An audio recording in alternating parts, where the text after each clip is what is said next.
Yes, that's it. We're just related. We're just related. Yeah, we're just related. We're cousins. Where's the babies? They're playing their car We seats. got their car seats.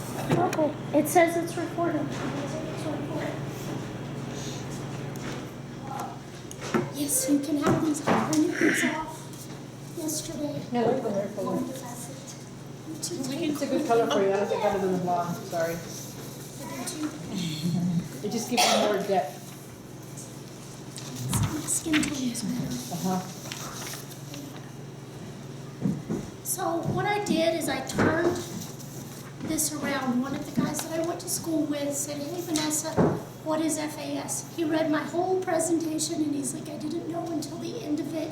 And I think this is a much better wording. It's fetal alcohol spectrum disorder because it's like autism.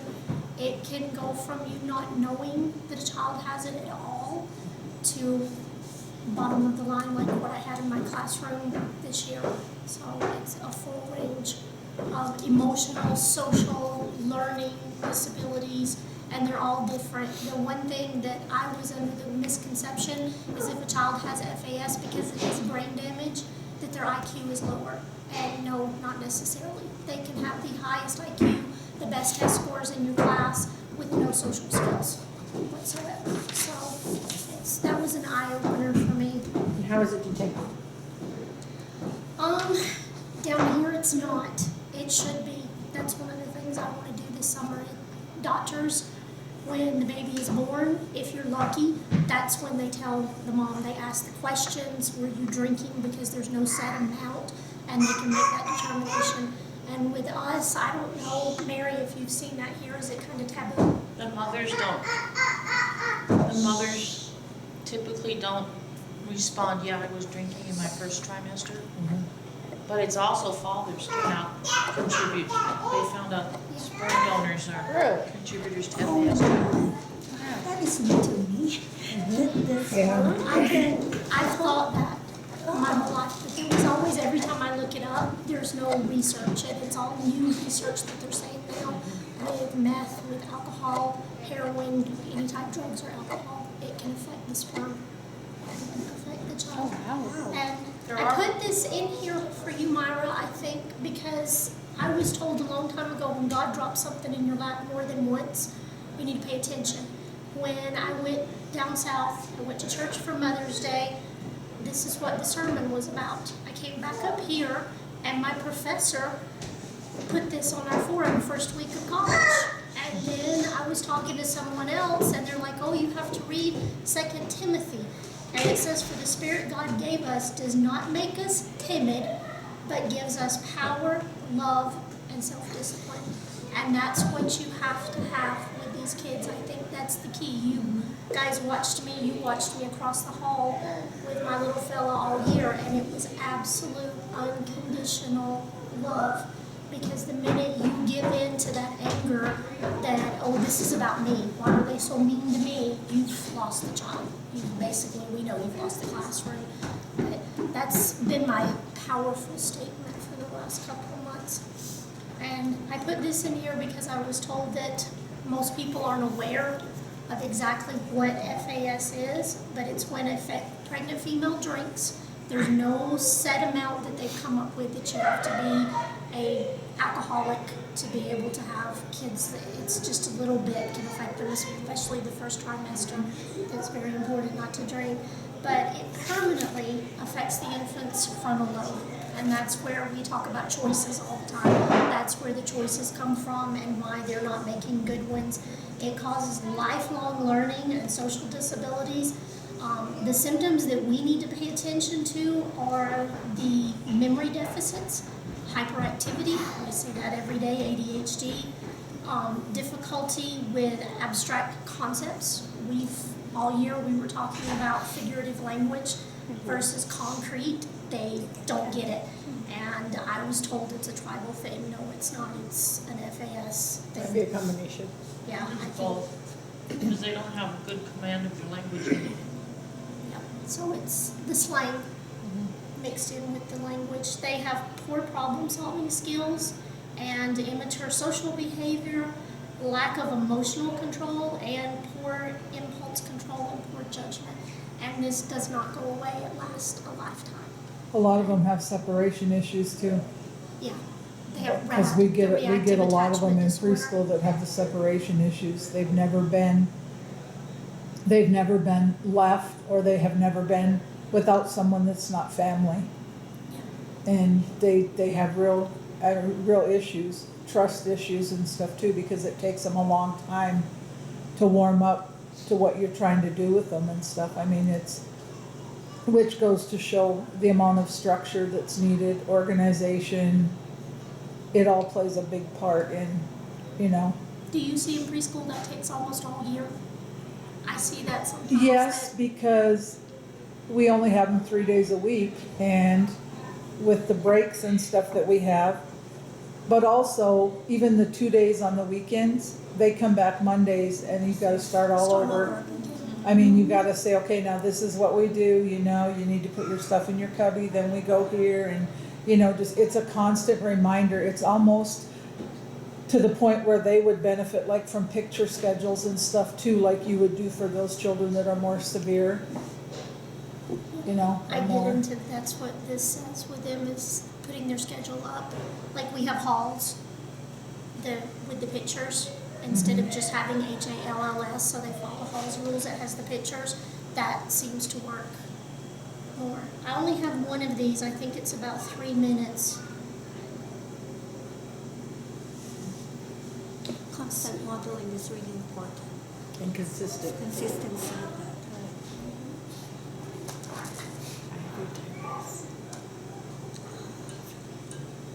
So you are here as a hard worker.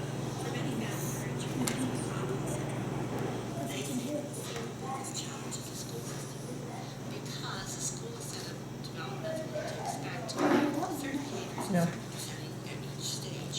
The child with the autism syndrome is, no matter what their IQ, is going to social, emotional, and developmentally below that chronological age. 3-day exposed to alcohol or easily distracted. Permanent?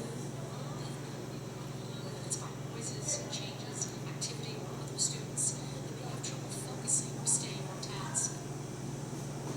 Some feel more secure with their emotion much of the time. They talk wrong, tend to master others, and have a poor understanding of Is personal that a boundaries. complete class? As a result of these behaviors, Wow. children with FAS are dismissed as A few that don't have a face in this class, but most of them do. You recognize that little boy? That's Jacob. children with alcohol often make things and so that looks like non-compliance, but or may even look like oppositional defiant disorder. But for a child with fetal alcohol syndrome, it's not non-compliance, it's non-competence. As director of the fetal alcohol education program at Boston University School of Medicine, Barbara Moore sits down to help professionals, parents, and teachers understand learning disability associated with FAS. Some teachers will say that the IQ score is confusing to them. They see a child who has a particular IQ score and they expect a certain level of learning behavior based on that, and that doesn't work for children with alcohol syndrome. Their intelligence is often intelligence they can't use effectively. So you may see a child who knows something on Monday, doesn't know on Wednesday, and by Friday they seem to have it back again. And that's very frustrating. Teachers need to recognize this is part of a disability of fetal alcohol syndrome, an inability to retrieve information, rather than an inability for this teacher to teach well. Children affected by fetal alcohol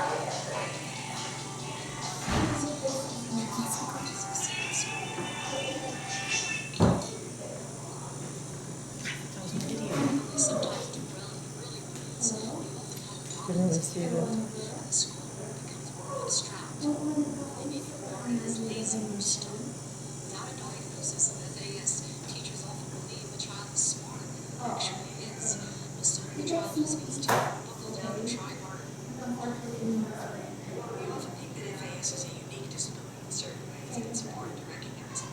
I think it's also important to recognize teachers already know a lot about how to help children like those with fetal alcohol syndrome.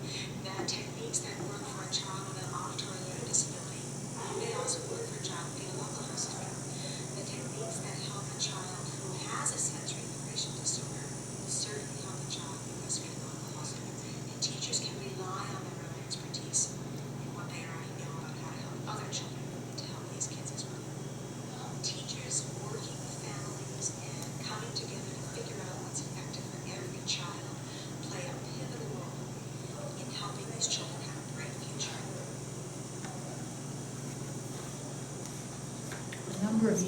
ago, one of my colleagues, well, one that I work with at 7 Mile now, and one that I work with at White River Elementary, I've been talking to one of the, I don't know, Dr. Brown or Dr. Bratch, and they estimated that over 50% of our kids have some type of FASD. The survey that we did, I passed out to, I think I gave it to about 12, 15 teachers.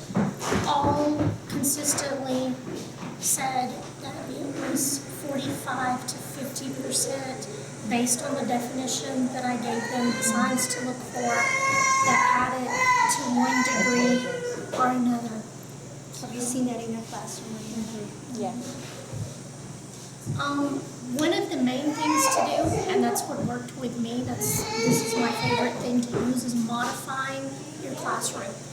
And the first thing is to make a safe zone. I don't think I put it first, but a safe space for the student to learn. And it doesn't need to be like a punishment, like, oh, you're disrupting, you go over there and stay in your space. It just needs to be an option. That's what my sofa was. I had the sofa with the big fuzzy yellow blanket on it for most of the year, and I switched to the brown one. If life became too much, all of my students knew that they could go there, but they had to take their work, and they still had their work, so it wasn't like I don't want to do anything, and I'm going to go over there and hide. And if you do it like that, so it's not a play option, you know, it's just really a place to go and chill out and calm down. I did that with the little girl that I had. Remember, I can't say names on video, but I had her the first year I was there when the screaming and the temper tantrums. I had a bean bag with a silk blanket in the corner, and she could take an iPad in the bean bag and go over to the corner and calm down. But another one with your other students, and I was real leery about this, I was afraid I would get in trouble, but once I got my student this year, the other kids, well, how come he gets to not walk in line? How come he gets to do this? So when he was out of the room, this is one of their suggested techniques with modifying your classroom. You have to tell the other kids if it's that bad. And you have to tell them that it's going to take all of us to do this, not just the teacher, but we're all going to have to work together. And they realize, because they've been to school with him since he was 5, so they knew he needed a different situation, and they were happy to help. And it A worked lot out of times wonderful. too, that the materials that you can use for the special needs kids, like weighted vests, Yes. a lap blanket, just because they have a little bit of weight in them. It's just that it makes them feel more secure, and that they have control of themselves. Or you can get those little wrap things where their arms are like this, so they feel real warm. They kind of look like body bags, but I've seen them. but they're really comforting to them, because it makes them feel like they have control. And a lot of times they'll like small spaces, because even in the preschool, some of our little ones will crawl in the cubbies, which, I mean, they're about that wide, their little bodies can fit in there, you know, but they like that, because that's like their safe place, or where they feel. That's actually the therapy we use as special ed. We let the kid who's not into, whatever, roll that person inside a blanket or a comforter. But we use like lavender scented powder to help them calm down. But we roll them there and say, okay, let us know if you're okay. And you really have to roll them inside that blanket, to make them just calm them down. I spent days doing that.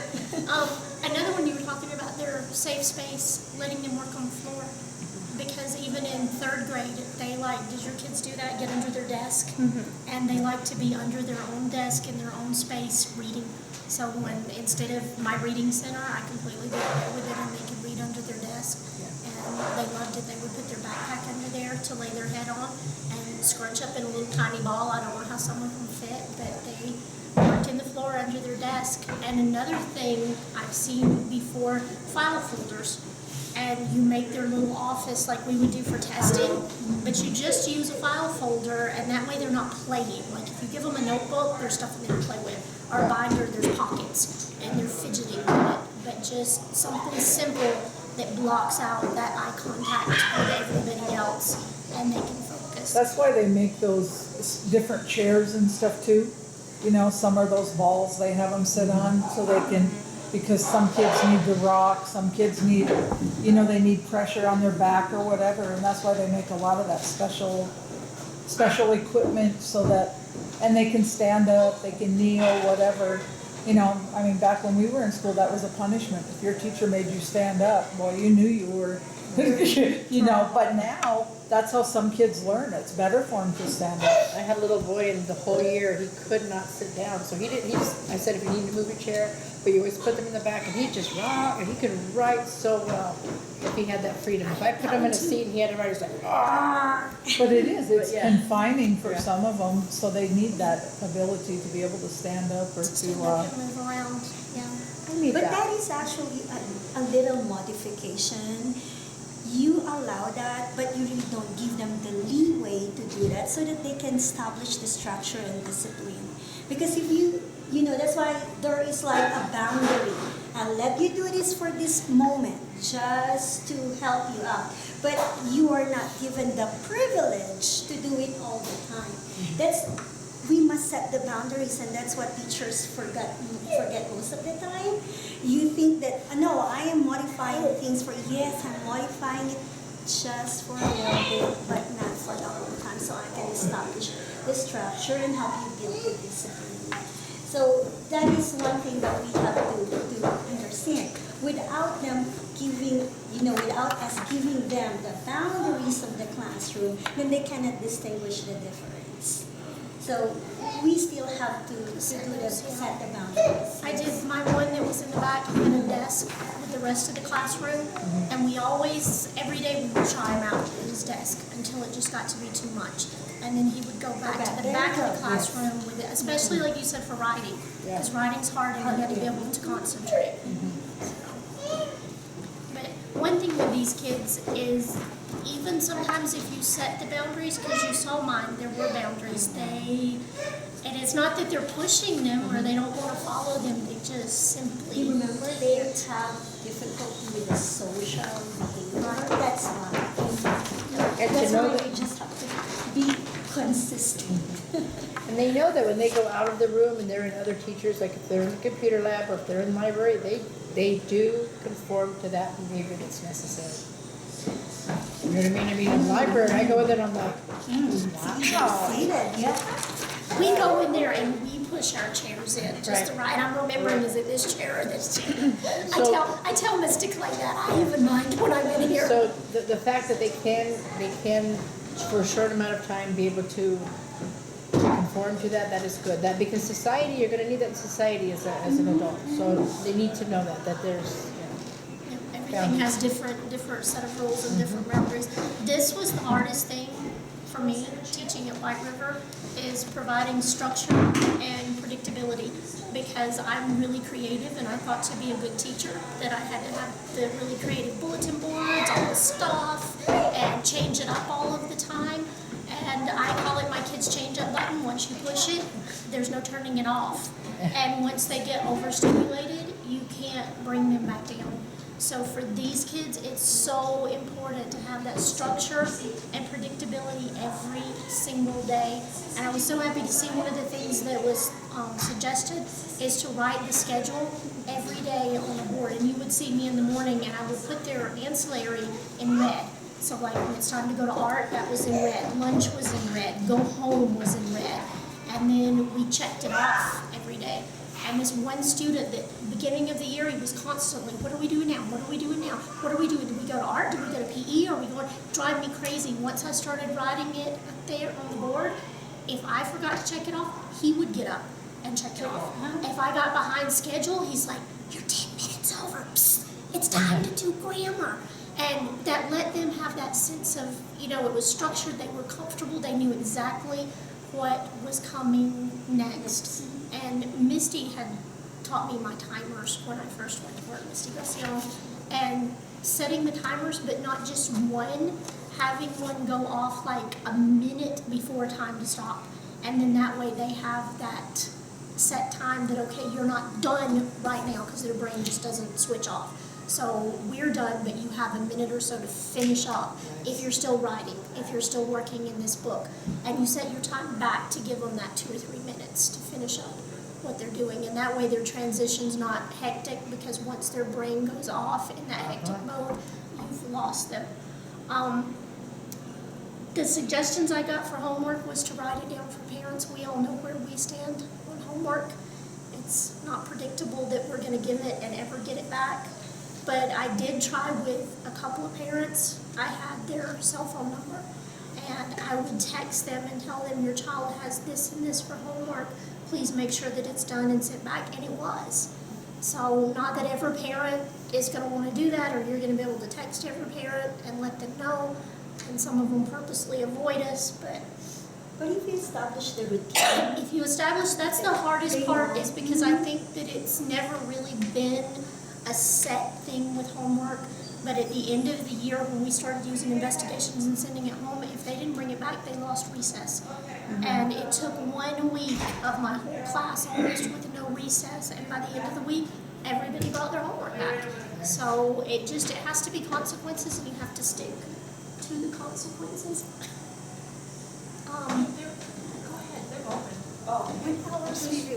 We're just, don't mind us. Setting up routine meetings with their caregivers, parents, it's so important. But again, I went through that this year. My kids that I needed their parents the most, they needed their parents the most, they weren't there. So I think that the situation we're in, we're just in our boat, and don't let it sink. Because it would be nice to be able to depend on the parents. This is what you were talking about, Myra, adjusting your teaching methods. They forget. You teach them today, tomorrow, they don't know. So I noticed this by accident too with the being a writer. Everything I would say, I would write it down on the board. And that way, even my little fellow, if he couldn't write third grade writing, but he would copy what I was writing, and if I wrote it and read it at the same time, he would do it. So that's better than doing nothing. I found out at the end of the year he didn't retain too much, but he was working, and that was keeping him out of most of his trouble. Consistent, constant repetition. Repetition and modeling. We have that, sorry, I'm interrupting. No, go ahead. We started that reading mastery program this year at 7. And every day it was constant repetition, constant repetition, constant repetition. At the end of the year, I don't remember how many. At the end of the year, I think we covered 16 to 20 letter sounds, plus TH, CH, and SH. And most all of my kids knew every single one of them because we did it every day. And that was kindergarten? And did you like that? Mhm. I never taught you to see how that worked. I thought you would. Oh, I've taught it before. I taught it in CBQ 20 years ago, but now it's way improved. They've improved it over the years. But it was consistent and daily, every single day. And so they weren't allowed to forget that. that's honestly with the reading mastery, that will really work with the, But with the high kids, that is not for them. When you move them on faster, you move them faster. So now the It's- more differentiated it will be. Yeah, it does have in there that once you have kids that master so many of these assessments we give them, you move them ahead to get them moving faster. It just was our first year, so none of us really felt comfortable doing that yet. But it was that consistency every day. The children knew what we were going to do. And with these, it's so important. They have to have that structure every single, like when we did the fluency, I don't know if first grade, did you guys do fluency for math? Oh, yes. And the reading fluency, that they knew every morning they would sit down, and my biggest complaint about that, no, wait, I need my pencil. I'm not ready to go, I can't find my pencil. They loved math fluency because they actually saw that they were making improvements on it. They could see it from They week to beat week. themselves, what's Yeah. my score, so they want themselves better from the last score they got. So it's really learning how to challenge yourself, not to be competitive, but to challenge. I like your yourself. statement, your second statement there, teach to the developmental age, not to the chronological That's age. the most That's important the thing. point. We are because not, you know, in this district, we are not allowed to do that. In I the did. district, you're not allowed to. I had a little girl this year in my classroom who was 7, retained for kindergarten. And I got questioned by one of the people at the district office why she was in kindergarten. Again. And yet she was one of my top students. Next year she'll go on to be very successful in first grade. But we're so tied into this number and grade level connection, we gotta get out of that box. Because kids might be 5, 6 years old, but Until developmentally, they're on tree. they have their own development, That's true. so they're not all there. this research has proven you cut their age in half. Mm-hmm. And that's what I had to do this year. And you know, nobody said anything, I guess because of who the child was. They were just so glad he wasn't in the office every day and in my room and working. But that was my breakthrough with him because I've even told him, I remember telling him that we're going to be 10 in September. No, he wasn't. He was 5. And the day I started treating him like a 5-year-old, you know, and hugging him back, patting him on the head, telling him I loved him, you know, giving him 5-year-old things to do, his whole world changed. And they stay half a lifetime behind. So even though he's 10, he's still going to be 5 and 6 when he's 11. He's going to be 6, 12. You know, But he's at not. least he's moving now. Yes. But see, So what will that's he it. get next year? What will we get next year? Because I had no sped help. I think that's the reason they He will didn't get- care that I treated him like a 5-year-old because I was on my own. There was nobody backing me up to do anything because it was considered, that's the sad part of this, it's considered behavior. And with him, when you can't read at a kindergarten level, it's more than behavior. It's academics too, but there was nobody there, you know, willing to acknowledge that. So next year, there's no 4th grade in there. I mean, that is not a Was 4th he grade ever a level. sit referral? He is sit on a behavior plan. His IEP is purely behavior, and there is no, I can No promise you, academics? no, Are we talking none. the same kid? We're talking the same kid, and we fought all year long with that person But- to no result. Why is It's it that easier. IEP isn't addressed? I mean, It was supposed to be, and then he was taken, I had Dad behind me, and he was taken out of Dad's home, and when he was put in the group home, I couldn't get consistent people coming in to support me, so it was just lost. Maybe he'll remember. Another thing we see too, this integrate, not isolate. I did that a lot last year with Liz and Art. If you isolate a math concept, and you've all seen that, you give them the concept, but then they see it on a test or they see it outside the classroom and they're like, oh, yeah. So you have to, they learned 3D shapes. Did you notice that with your kids? 3-dimensional shapes because they did pyramids in art with Miss Paskey. And they made their pyramid and she related that back that, see, this is your math, this is your 3D shape. That was their favorite lesson all year long because it transferred outside of the classroom. And in 2nd grade when we went to H Market and they could actually spend their own money and then they brought back their receipts and said, oh, I have $5, my receipt said I spent this much, how much change did I get back? All of those kids knew how to work with money. Did they forget it? Yes. but at least, you know, they had have that it for- connection. Yeah. And sooner or later, they will pull that up, you know. That Vanessa, aside from this, that is what the school has to consider. When we are really actually making the curriculum, we have to sit down and integrate lessons, but this is not happening. You This have, is not happening. this is on video, so I said it. You have a district office and district leaders who want nothing to change. Who want to treat these children here as